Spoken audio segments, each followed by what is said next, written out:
Leeds, Leeds, Leeds. What is happening?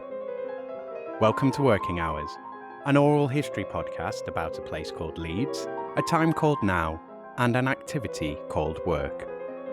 Working Hours wants to record 1,000 loiners over the course of this, the most important decade in the history of the human species, and ask them about what they do all day and hear how they feel about it. My name is Simon, and this is all my fault. My mission here is to try to map out what my city, Leeds, a city that has declared a climate emergency, did during humanity's biggest emergency.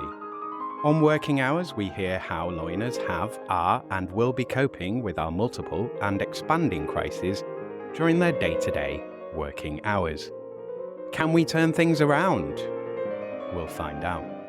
To tell this story, I need loiners like you, dear listener. I need people in Leeds or people from Leeds to come on this podcast and just tell me what they do all day and let me record how this affects us. Thank you for listening. What did you want to be when you grew up? I didn't know, to be honest. I didn't have a set plan, a set idea. When I was a child, I had quite an imaginative mind. I used to do a lot of imaginative play, role play. I went off in my own little world, really, and made up stories in my head. It was only when I got to, before I went to university, I went to a careers department in the school and started looking, and I had no idea where I was going to go. And I saw an English and Media Studies course, and I liked the sound of it. I liked the fact that it was about role play and storytelling and meeting people. It was in Leeds and it was combined with English. I love English, so I thought, I want to do that. I didn't know where it was going to take me. I didn't know what it would lead to, but I just liked the sound of the course. And the first day that I started at Leeds, my tutor, she had us, English tutor, had us all in the room, and we had that point where we have to say who we are, where we've come from. And I remember saying, "Hi, I'm Sophie Seddon." And there was a pause. And she said, "I can see that name in print one day. That's lovely, alliteration." Mm. So, I don't know why, but that answer, the image I got straight away was kind of like Cottingley Fairies-esque. Was it sort of garden, environmental, like being in the woods and yeah? Very much so. I loved an indoors. Yeah, I loved fairies. I grew up when we didn't have screens and phones and iPads. I grew up in the country. I'm actually from the other side of the Pennines. I'm from leafy Cheshire. I have worked and lived on this side of the Pennines for probably a lot longer now. But yes, I grew up with rolling hills and haystacks and ponds and a stream in the garden, and my sister and my brother and I, we just played out all day. We got up to mischief in the fields. We fell in streams. We came back filthy and tired. But yes, it was quite magical, and it was perfect with the trees and the fields to have that role play. We had some rescue goats and some rescue sheep, so we used to go in the field and play with them and tease them. And yeah, it was quite idyllic, and it was probably the perfect setting for that imagination to just roll. You're listening to Series 5, Episode 14, and to my guest, Sophie Seddon. This is another Squadcast interview recorded on the 3rd of May, 2024. Hello, how are you doing? Ready to crack on? Sophie Seddon of Sophie Seddon PR is not just a communications specialist, she is a storyteller on a mission to help guide brands towards their confident spotlight. With a background in journalism, National Council for the Training of Journalists qualified, and a seasoned communications officer for West Yorkshire Police, Sophie's journey has been defined by a passion for storytelling. Having faced the challenges of self-promotion in setting up her own business, Sophie can empathise with the struggles of stepping into the spotlight. This understanding drives her to provide a nurturing business support system, helping brands to embrace their story and shine authentically. Right, let's do this. Episode 124 of Working Hours with Sophie Seddon. So what is it that you're doing now then? So now I have my own business. I have Sophie Seddon PR, which is a copywriting and public relations business. Basically, I tell the story for other people in their business. I help them to find a comfortable spotlight and to give them a voice, to be heard, to be seen, to find out what their unique value is, and to grow their audience. So I'll jump straight into, how did you get into it? I used to be a journalist. When I graduated from Leeds in English and media, I still wasn't sure what I wanted to do. I enjoyed the meeting people, the interviewing people. I enjoyed the photography side, the creative side. I still wasn't quite sure. So I worked for a year. I went backpacking for about 9 months around the world, which was amazing, gave me great experiences. And when I came back, I had some work experience in a local newspaper. And I had a feeling that that was really where I was getting drawn to. I wasn't quite sure. But I moved over to Yorkshire. I worked temping and I tried my hardest to get into a newspaper. I hadn't done National Council for the Training Journalist qualifications, so I had that against me. I wrote to a lot of newspapers. It was a very competitive world and I just couldn't get in. And I ended up writing a letter to an editor of a local newspaper that said, I really, really want to do this, but I haven't got the experience. I can't get the experience without getting my foot in the door. And he just liked the way that I pitched it. He called me in for an interview. I ended up getting a job. It was with Johnson Press Publishing. My first job was with the Brighouse Echo. And Stephen Firth, my editor at the time, he was just amazing. Him and a small team, they took me under their wing. They sponsored me to go back to university, to Sheffield, to do my National Council for the Training of Journalist qualifications. And it was just such an amazing small team. Because it was small, I got to do everything from birth, death, marriages, court reporting, hard news stories, feature articles, business listings, reviews for pantomime, you name it.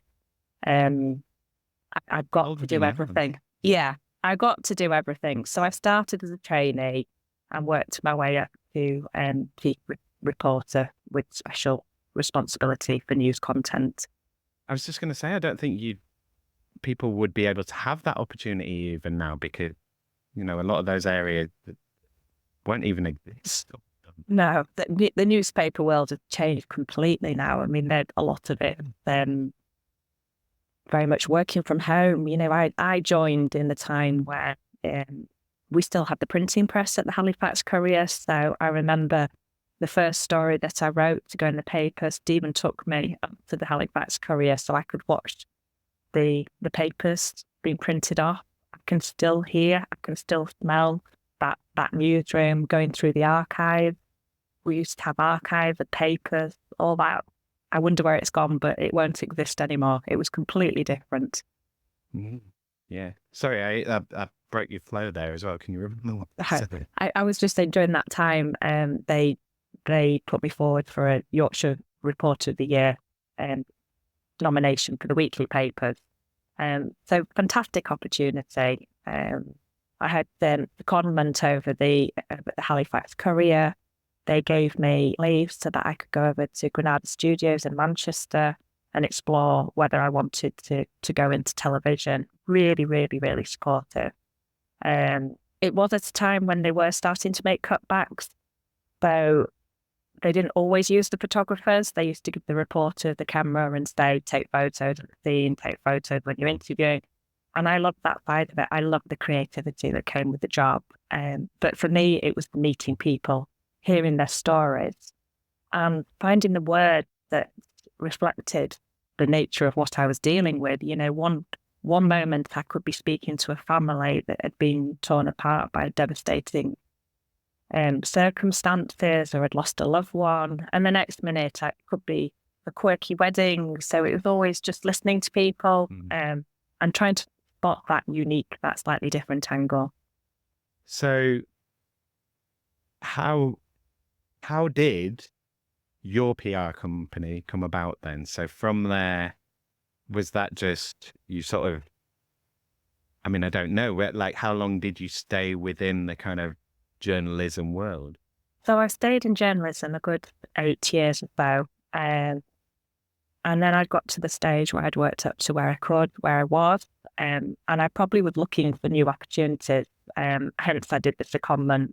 And I was exploring what avenue to go into. I was very torn between staying in print journalism, going into television journalism, or slightly retraining and looking at photography. When I saw a job at West Yorkshire Police, it was in the communications department, and I was interested, so I put in an application and ended up working for West Yorkshire Police in the comms department. So that's really where public relations came in. Okay. An amazing opportunity. I mean, West Yorkshire Police is one of the biggest forces in the country. I think it's the fourth largest force in the country. I joined at HQ Wakefield, worked there for a couple of months, and then they asked me to go out and set up Calderdale District Press Office. And it was great because it was where I was being a journalist. I had good relations with the reporters in the area. And the day was very much split between reacting to what was happening in the police and also finding those proactive opportunities where you could get the good news stories out, the rescues, the wonderful moments that the police do in terms of helping people, supporting people. And at that stage, we set up a positive, it was called The Beat. It was a positive page in the Courier where it highlighted once a week all the good news stories that were coming out of West Yorkshire Police. So it wasn't just about reacting to cases as and when they were happening. And it was great. I really enjoyed it. We had an on-call rota. So when you're on call, you were flying solo for West Yorkshire Police. And it was just, you never knew what was going to come in. Were you mainly dealing with print journalism still then? So like you would be putting things out, like press releases and so on to journalists rather than it would be through social media and so on, or were you stuck to work with social media then as well? It was mainly press releases that we would upload to the West Yorkshire Police website.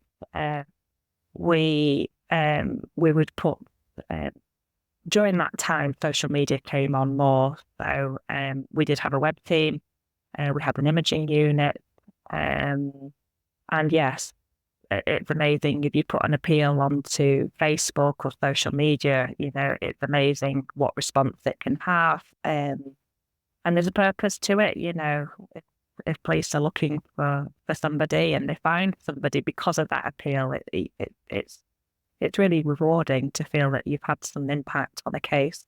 Mm. So, we've still not come to the Sophie Seddon PR. So children came along. The job didn't change, but my life changed. Man. I've got two gorgeous girls. One's now 14 and the other's 10. But going to bed on call with a on-call phone in one hand and a baby monitor in the other, it just wasn't really happening and something had to give. It was at the stage where my husband had also set up his own business, so he was working full throttle. We didn't have family that could support us living nearby. So I stepped away from the place. I stepped away from a great job to just have a think about what direction my life was going in. Where did I need to be? First and foremost, I'm always mum. They always come first. And it was actually at the point where I had come away, I had a bit of time to just think, am I still on the path where I want to be? Did I take the right path? Am I still heading in the right direction? But I was actually on a Bally run, and one of the mums who I know was is a doctor and an occupational healthcare therapist. She said to me, "Oh, Sophie, have you got time just to go for a quick coffee down at Morrison's? I just need to have a chat with you. I need some advice." So I said, "Yeah, sure, we can do." Drop the kids. Went and had a coffee with her, and she was wanting some help with her online, with her occupational healthcare company. She was wanting to build her online presence. She was wanting help with copy and setting up social media channels. So she said, can you give it a go? And my initial thought was, oh, can't do. And she said, you can, Sophie, you can do that. Just give it a go and see what you think. So with her support, I did. And it led to more work, led to word of mouth referrals, and it just kept going. It's like all of a sudden, you sort of, it's like that reassessment of, well, what have I been doing these last few years? Okay, well, I've got these skills, these connections, these, and then suddenly they can be utilized. That's exactly it.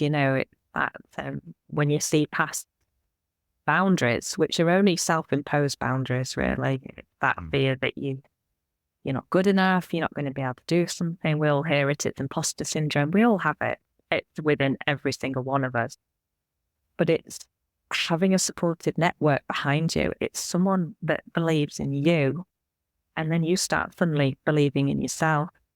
And I think that's really, really important. And that's been the basis of my business, is to have a supportive network around me. You only get out of life what you put into it. I'm a firm believer of that. My mum always said to me, Sophie, does it pass the sleep test? If it passes the sleep test, then you're on the right direction. And having those values, I just think that I came from such a small and supported team, and I've had such great support in my work life that I really want to take that forward. And it's my turn to pass it on, to help other people to be the best, to be themselves, and to be their best. And to be able to navigate their way through essential parts of, their business offering in a way, it's that whole thing of, well, you might not know these waters, but I do. So I'll guide you through this bit. Yeah. I think I've spent my whole career doing everyone else's publicity, talking about other people and putting them in the spotlight. So I think the biggest hurdle for me in setting up my own business was to actually turn the camera around and say, hey, this is me, this is what I do. And I get that. I get how uncomfortable it feels when you're putting yourself in a vulnerable position. You're putting yourself forward and saying, this is me, this is what I do.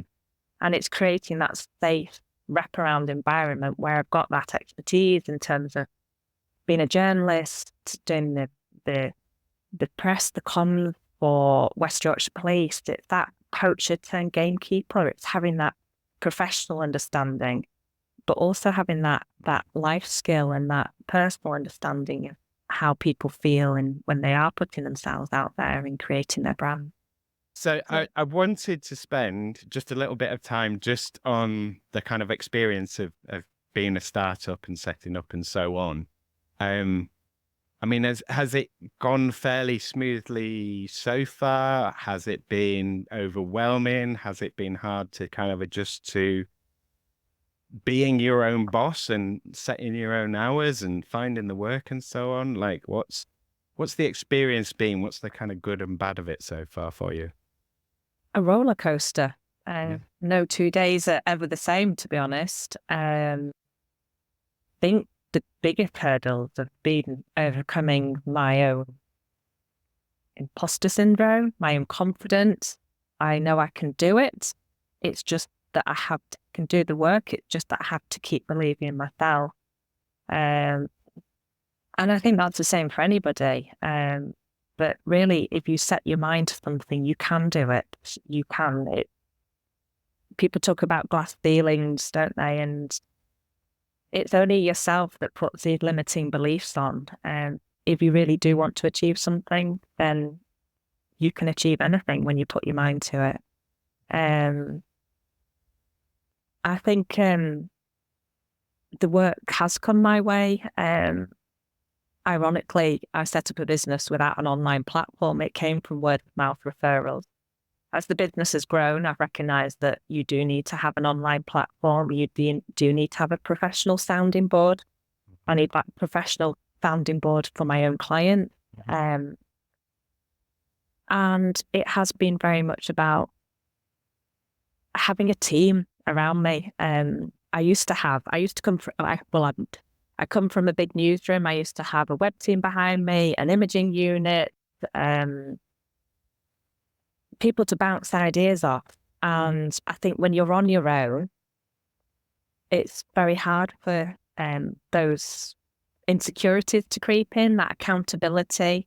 So I have looked to create a network of trusted partners and people around me, where I still got that sounding board, still got that support where they say, you're doing this, Sophie, keep going. And one job just seems to lead to another. I think satisfaction for me is in the satisfaction of my client, ensuring that they're happy with what I'm doing for them. Yeah. So, I mean, it seems like there's plenty of work around. You're getting a good share of it. Are you at the point where you're sort of turning away work, or have you had to do that yet? Or like, are you able to grow fast enough to sort of keep up with everything? Like, how has it been sort of expanding? Have you done that through sort of lots of freelancers, or have you had to employ people, and kind of how fast has that grown? I've not employed people. I've kept the business very much within my name, but I do work with trusted partners. And they work with me. It works quite well. So you can take on those bigger projects. I have turned work away. I'm very honest with people. If I don't feel I'm the right fit for somebody, then I will tell them, there's no point. They've got to want to work with me. I've got to want to work with them. And it's a two-way process. There would be no point in me taking on a job that I didn't feel comfortable with, because I wouldn't be doing justice to the client. So it is about working with like-minded people. And that, there will be people out there that choose to work with a different PR firm to me. Equally, other people might choose to work directly with me. There's enough work for everybody. And I think it really boils down to your own authenticity, your values, your beliefs, and staying true to yourself. And in that sense, you will keep getting the right type of work for you and your business. So yeah, let's go straight onto social media then, because that's kind of a nice segue there. So, I'm thinking immediately, like the journey from journalism and print journalism into your PR role. I'm imagining basically the majority of your work is going to be social media now, or social media focused. What I want to look at is how much time you spend on social media and whether you feel you get value from it, you get the returns that you want from it. So what's your experience of working with social media, and how's that sort of now? I haven't formulated that question in any kind of good way. So sorry. It's fine. I think with social media, such a huge platform, there's so much out there online. It's a very, very crowded market, and everyone's trying to vie for attention and vie to be seen, really. And it's about choosing the right platform that works for you and your business. I think everybody tries to be on every platform, but they don't necessarily have to be there. It's about finding where their audience is, and having value. When you put content out, it's always got to have value. Who is your audience? Where are they? And why is it of interest to them? And I think if you sort of break it down and think about the value that you're doing when you're putting a post out, it would cut down a lot of what's going out, having that importance in terms of what you decide to put out there. But yeah, I mean, we used to say when we're in the police, you feed the beast, make sure that you've got the information going out, and the correct information going out. It's a massive online world, isn't it? Yeah, I mean, you say there's kind of less, but in some respects, you kind of have to duplicate the work and then alter it I'm guessing, for the different platforms. So it's not like you would just create one press release and that goes, either onto a wire or it's available for journalists to pick up and then they, use which part they want and adapt it. You're sending out messages that have to kind of be tailored for each particular niche, but then you can target that a lot better now. Definitely. You can't just send one press release out and send the same one to all the media, because local media, they cover different regions, different areas. So you've got to find the angle that is interesting to them. I had one very recently. I don't know if you've seen it. It was a viral TikTok sensation, Crazy Auntie Anne, who is related to Janet Bebb at Social Progress. Social Progress is a company that I work very closely with, and Janet has really taken me under her wing. And it turned out that these two are sisters, and Janet never mentioned about having this sister who is a viral TikTok sensation. So we all got together. Anne is actually famous for her TikTok dances in dressing gowns. She's a college lecturer. She worked in mental health, and she set that up in the COVID pandemic to inspire the kids to keep going, to keep positive mental attitude, that you can be anything that you want to be. Those students set her a challenge of getting 10,000 followers that week. She ended up getting 70,000 followers. She now has hundreds of thousands of followers and millions of likes globally. And that press release went out this week, and it was about making sure that the words resonated with the right media outlet.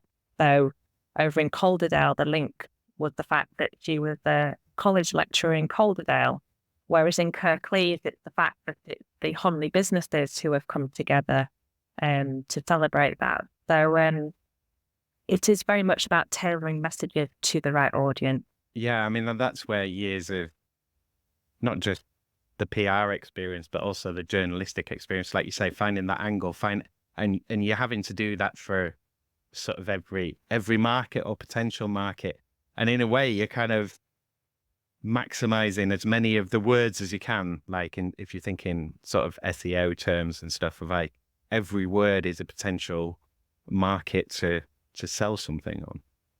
It is. It's about choosing the right words. Today it's actually National Wordsmith Day.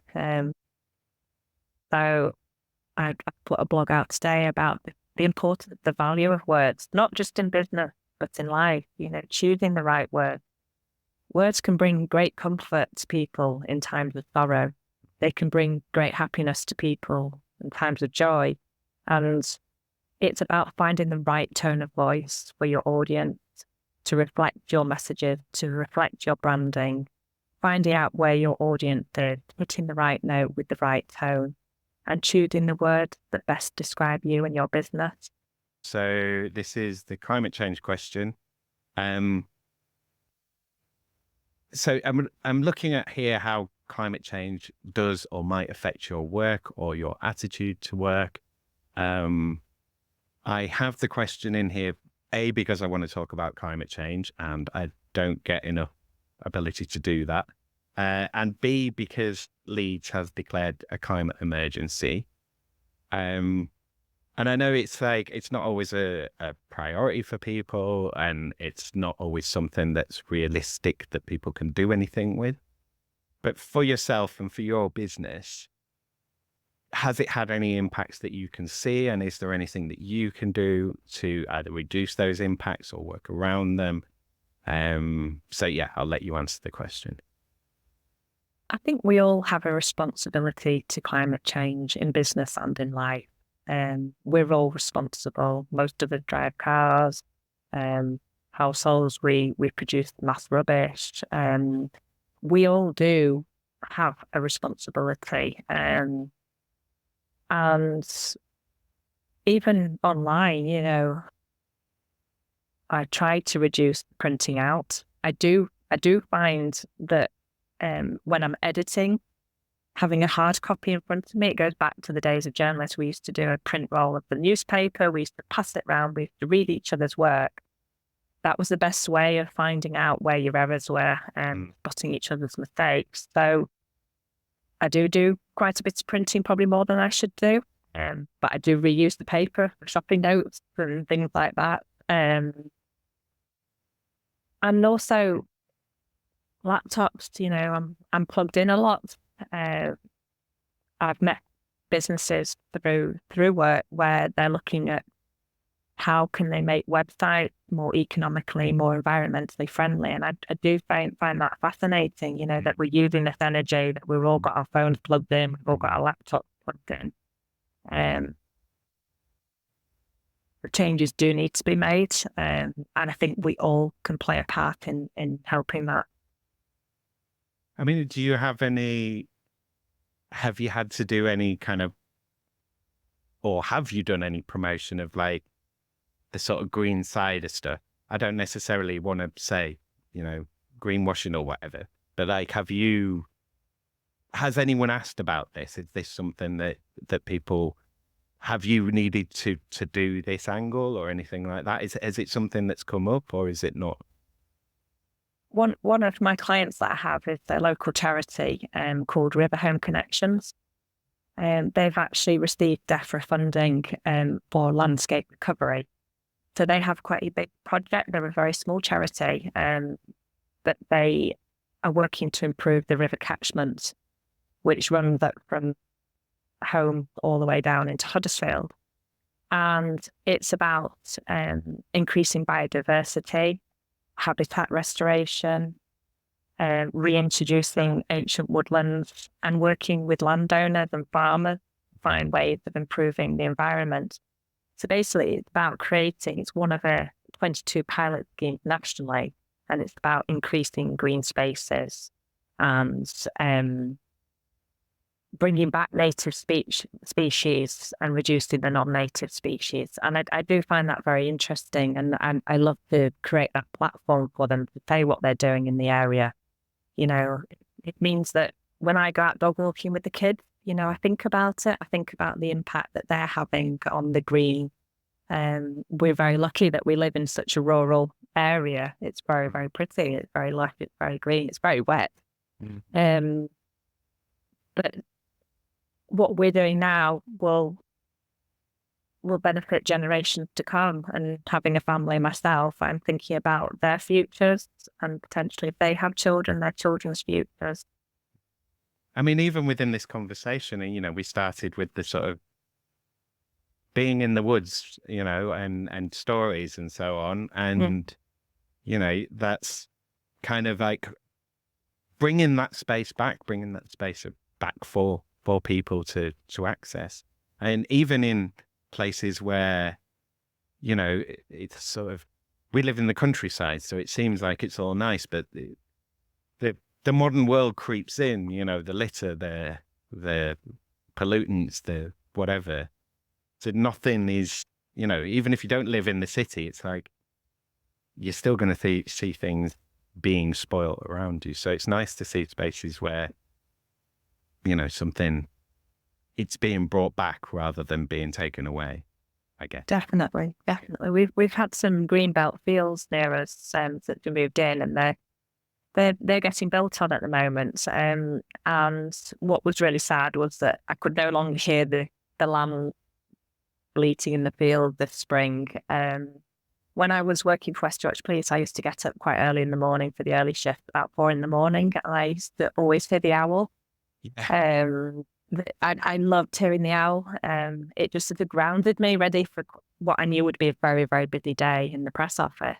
And once the building work started, I hadn't heard that owl for a long time. But a few weeks ago, the owl was back. It sounded like it was literally in our garden. And I opened the window, and I must be showing my age now, but I took a recording of it because it was just so lovely to think that actually, despite the landscape around us changing, nature's found its way to keep going. And if we can create more green spaces like River Home Connections is doing, I'm all for that. And you know, that was, it's full circle really from when I was a child, playing in the field, looking for frog spawn and feeding our lambs that we'd rescued. It's full circle. I'm all for nature. And well, I mean, there's loads I can say on that. I'm not going to spend too much time on it. Is there, because, we'll just go off on a big shot. It's a massive field, and I think the more people that can think about the impact that they're having on the world, particularly in their immediate environment, if we all do our part. I like to take a bag with me when I go on a dog walk, and I'll pick up rubbish on the way, and it's just popping it in the bin. It doesn't have to be a lot. If we go to the beach, the seaside, when we're in the caravan, we'll do the same.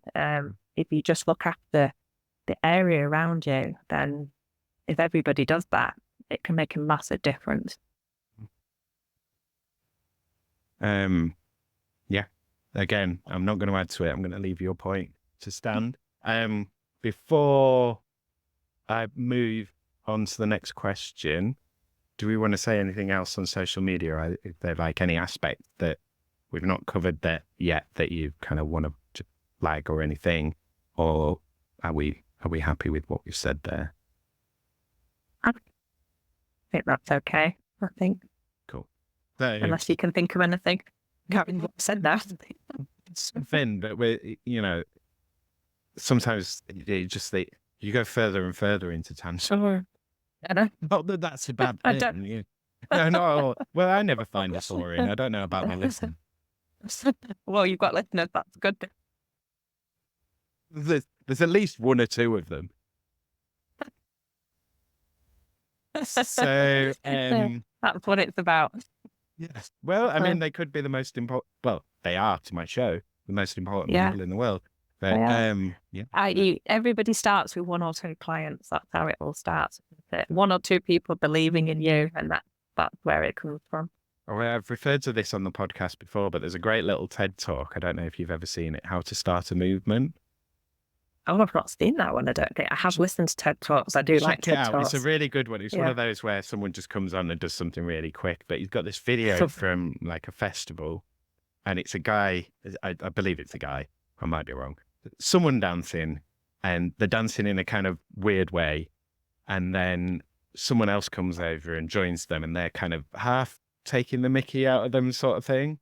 But they're joining in, they're doing the dance, and it's like, okay, so. Before it was just someone being strange. Now it's two people being strange. They've got a bit of validation. A third person joins. Now it's a movement. Now people start flocking to and also, everyone's doing this dance. And it's a great little video. You're just like, that's how you change the world. It sounds like what we were doing in Honley with the businesses and the crazy Auntie Anne, the TikTok viral sensation. She brought a dressing gown to Honley, and we all had a dressing gown on, and we were doing a movie. You'll have to read my press release. You should send. I'll have to get a link off you so I can put. Yes, because it's gone in quite a few media now. I can't walk down Honley now without people saying, "Where's your dressing gown?" Things you do for work. Yeah. I've got a few things that I want to sort of do later. I'm rubbish on the social media because it's all that. And I will do. It's a plan for the future kind of thing, so it never happened. But I will get to it eventually. I think the way I've looked at it, I do one post a week now. I try and aim for one post a week. Because I spend so much time writing everyone's copy and putting things out, you do have to make that time to work on your business. And mine is obviously about words. So I need to pull my weight together and find the right tone and say what I've been doing and why I've been doing it, what the value is and what the purpose is. I try and now aim for a post on a Friday where I've done a roundup of the week and shared the highs and the wins and whatever comes in between. Yeah, I mean, that's a really good point. And I've mentioned this before on the podcast. It's another thing that so from editing the Leeds Business podcast, on one of the shows, one of the guys, I can't remember who it was, but someone was saying that his top tip, if you like, was kind of find a point in the day where you can do the kind of strategy planning executive stuff that you're supposed to be doing as the executive of the business, because otherwise the rest of the day you won't get to do any of that. You'll just be firefighting, like when everyone else is in, or everyone's awake and it's office hours. You're doing the work that needs to be done, and you're not doing the planning that and the strategy. That's it. Yeah, it's very easy to work on everyone else's business and not work on your own. And when I'm saying to clients, we need to be doing this and we need to be doing that, I'm very conscious that I also need to be doing that in my business. So going back to my role in the public relations and the police comms, we did very much try and get in the proactive parts of the day as well as the reactive parts of the day. And I'm on the Adventure Business Support Program, and that had made me accountable, checking in on my business and giving me the time to work on my business and how I see it moving forward and how I'd want to develop the business. Because, I'm a wordsmith, I'm a journalist, I'm a public relations specialist. I never had a business plan. I never had costing forecasts, and math is not my thing. I am a wordsmith, so it's about learning all the skills and using these tools to help move your business forward. And again, it comes back to that wraparound support of identifying where your specialism is, identifying where your strengths are, and then calling on those that have the other skills where you need them. You can't be a jack of all trades. You've got to accept where your strengths are and where your weaknesses are, and pull that together to get the right support. I mean, in a way, it's kind of I don't know if you'll agree with this. This is just my thinking on that of you want to identify your weaknesses first, because they're the gaps that you need to fill, sort of thing, and then you're looking for where can I tap those strengths elsewhere? Where can I draw on that? Would you agree with that? Definitely. Yeah, I do. Yeah, definitely. They say it takes a village, don't they? And it's very much true in life and in business. It is about the support around you. And in any team, every individual has their own strengths and their own weaknesses. And it's about identifying where your strengths are, where your weaknesses are, and accepting them. I used to think that my self-limiting belief and my imposter syndrome, I used to think it was a weakness. But I've actually, if you flip it around, it creates perfectionism tendencies. It creates that always trying to achieve. And there are positives in that. There are positives of wanting to do a good job and get it right for people. Yeah. You need to be able to get to a point of saying, as much as be professional, polish it as much as possible, but you also need to get to a point of right, it's done, leave it alone, Yes. Yeah. Yes. And I think it is really hard for creatives, artists, writers. A project never ends. You can change a word and change a word. You can add some more color. You can keep going, but you have to draw a line and think that's it. That's done. But strangely enough, I put a reel out. It was a networking event, and one of the photographers had picked up a skateboard and he was doing a little jump on it. I didn't do anything with that reel. I didn't put any music to it. I just put out the raw video and him saying, I need to concentrate. And that was one of the highest performing videos, the one that I didn't overthink, the one that I didn't go back and tweak. I just put it out. It was very much in the moment. And that all goes back to, it's a very overused word, but that authenticity, just being real. And I'm very much for that. I have two daughters. One of them is a teenager. When she's not out working at the stables, then she does spend time on TikTok and things like that. And I'm very conscious that there had to be reality within social media. Not everything can be finished to a polished degree. It is about being in the moment and not getting caught up in a stereotype of perfectionism. Yeah. And it's also kind of counterproductive because, the amount of time, energy, effort that you put into creating like professional copy, right, for a start, before you even get to professional photography, videography, and if you're doing it for a campaign and so on. But for a social media campaign, that time and effort, unless it's really, really cleverly done, is kind of wasted, because you're going to put that out there and you've no guarantee that it's necessarily going to, go viral or get retweeted or whatever. So you put that time into it, and you'd have been better off just going, hello, this is my post today, and saying whatever and putting it out there. Yeah, definitely. I always say to people, just be yourself, don't try to be something else. Just be authentic, just be yourself, just turn up as you are. And you can't really go too far wrong with that. Yeah. I mean, it's like the branding's already in there. The product's already in there. You don't need to do the product shot. You don't need to build the brand.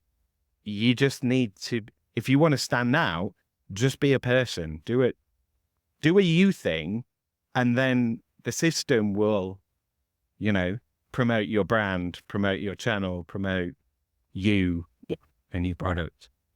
People always buy into people. And it is about the storytelling. It is about the person behind a product or a service. You could have 5 people offering the same product or the same service, but one person's going to choose one person out of that. And very often it's because they get a connection with the person behind the business. Yeah. So a lot of social media is showing up and showing who you are and what your values are and what you stand for. And it is people's sort of, it makes me think of, you go to like a Mediterranean holiday and you're walking along some front and there's a million restaurants and there's a million guys out front just going, hey, come in our restaurant, come in our restaurant. And most of them are much of a muchness, aren't they? And you kind of just go, oh yeah, we'll go in this one because this, I like this person's, attitude, the way they've sold it, or, sometimes it's the ambience or whatever, but it's those indicators, it's those things that make it stand out against everything else. It's like, it's all the same, but this one's a bit different, and that's the one that I like. Definitely. It's the vibe, isn't it, that you get? It's where you feel drawn to. And, it's very much about the people behind these businesses. It's the rapport that you get. And a lot of it is trust as well. It's thinking, I like you, I can work with you, I can't work with you. And it's about building up that relationship, that rapport, and that trust that goes with it. So, I'm moving us on to the change question. So for this, basically, what 3 things would you change about your work? So if you could change anything you want, you can be realistic or fantastical about it. What would you change? Oh, it's a tricky one, that. It is, especially for people with their own business, kind of like can change. Yeah. To be honest, I think I probably would have, if I'd had the same belief as I have now, I should have done it sooner. Mm-hmm. But would I change anything? No, because I feel that I'm in the right place at the right time. Mm. I feel that it's come at the right time in my life. I'm ready to have my business. My children are just getting that bit older. And I think that the work that I did before set me in good stead to do this business. It's given me the tools and the grounding. And that I keep going back to it, but that really supportive team that I had and the values that they instilled in me, I feel that now is the time for me to pass it on and to pass that expertise on and that support to other people that are in similar situations to me in setting up or growing their businesses. Good answer. Is there anything about the industry or the sector maybe that you might like to change? I think really it's quite a fresh sector that I came from. It's quite out there. There's some quite big characters in journalism and public relations. They are all vying for the spotlight, for the front page news lines. Really, a lot of some of the local papers. It can fall into clickbait, can't it? It's got to have the doom and gloom and the disaster to get on the front page. But I like championing the good news story. There's a lot of good news stories that go on in community. And I like to give them a voice and perhaps find the people that haven't got the confidence to tell their story and to provide a comfortable platform for them to do it in a way that feels safe for them, so that their confidence grows, and with it, their business will grow with it. Mm-hmm. I think that's a really good point on the good news stories thing. And I think I think other people sort of often kind of see social media as a lot of negativity and news as a lot of negativity. But a lot of the time it is just that eye-catching attention stuff of, the shocking, the violent, the horrid, the bad news story grabs the attention, but it doesn't necessarily, like from a marketing, from a PR point of view, that they're just clicks, retweet, likes, whatever, all that selling comes downstream. What you want is engagement, good engagement, and people do engage with good news stories. People probably, seek out and look for more good news stories than they do turning their attention to bad news stories. It's just, we get drawn to that. Would you agree or disagree? Definitely. I mean, I've had my fair share of bad news stories, in my time as a journalist and with West Yorkshire Police, where people have gone through extremely upsetting, disturbing situations. And yes, everything has everything, that information does need to be relayed, and people do need to understand what's going on in the world. But equally, I think people want the good news stories just as much. Going back to Crazy Auntie Anne and her TikTok, people like watching her. She's got millions of likes. I think it's 30 million likes. They like the fact that she doesn't get her makeup on. She just gets up, puts a dressing gown on over her clothes, sings along to songs because she wants to make people feel better. She wants to make people feel good, feel empowered, feel that they can achieve what they want to do. And I think really, like, when I look at the impressions on my social media, we're going back to that sort of polished article where I've worked on a blog and I've spent a lot of time on it, get it polished, and it's not necessarily done that well. But then you do something with Auntie Anne and the impressions go through the roof because it's humanizing it, isn't it? It's the people buy into real people. Yeah. Well, yeah, or I suppose it's like the sort of buskers thing. And again, it goes back to that creating a movement thing. It's like someone that's just doing something a bit odd in town, like puppetry or singing, or you start busking or whatever. And it's just someone setting up, they're on their own. But if it goes really well, in no time, there's a crowd of people around and they're all, joining in and taking part with it as well. Yeah. I think people like to see people succeed. I like to see people do well. I like to see people happy. Yeah, as much as we sell this, we're all morbid and we all want to hang around the guillotine. Loads of people don't. I mean, the flip side, you often get told these stories of, like, oh, there was no TV, so everyone would go to an execution or whatever. But like the other side of that is, yeah, and then they would riot 'cause, like, that was horrible. So, it's like, oh, they're good actually. You know, we're good and bad. I'm totally embracing the good news stories these days. Yeah, yeah, we need more of it, and there's too much to this. So yeah, that's the way to go. So this point is where I throw it over to you. So if there is anything that we haven't talked about that you'd like to talk about, anything you want to revisit, anything at all, you can talk about the weather if you want. If you want to ask me anything, if you want to set out your manifesto, whatever you want to do. But first of all, if you want to give us your socials so that they're on the recording and people can find you. So if you need PR, how can they input? Well, I have a website, which is www.sophieseddonpr.co.uk. I am on all the social media platforms. So yeah, if you've got a story to tell, I'd love to tell it for you. Or if you don't know what your story is, you can. Yes, I'll tell you whether you have a story or not. And sometimes people do have stories and they think it's just normal business to them.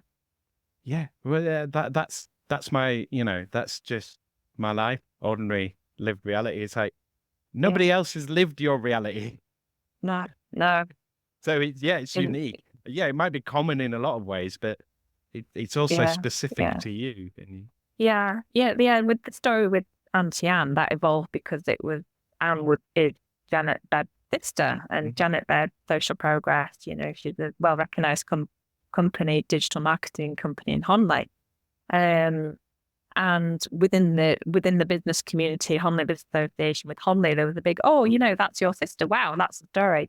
But to me, that's a great story. But to me, the most important story was the fact that Anne had started this TikTok channel in lockdown to support her students mentally, to provide a platform for them to keep grounded, to improve their mental health, and also to help them aspire to be whatever they want to be.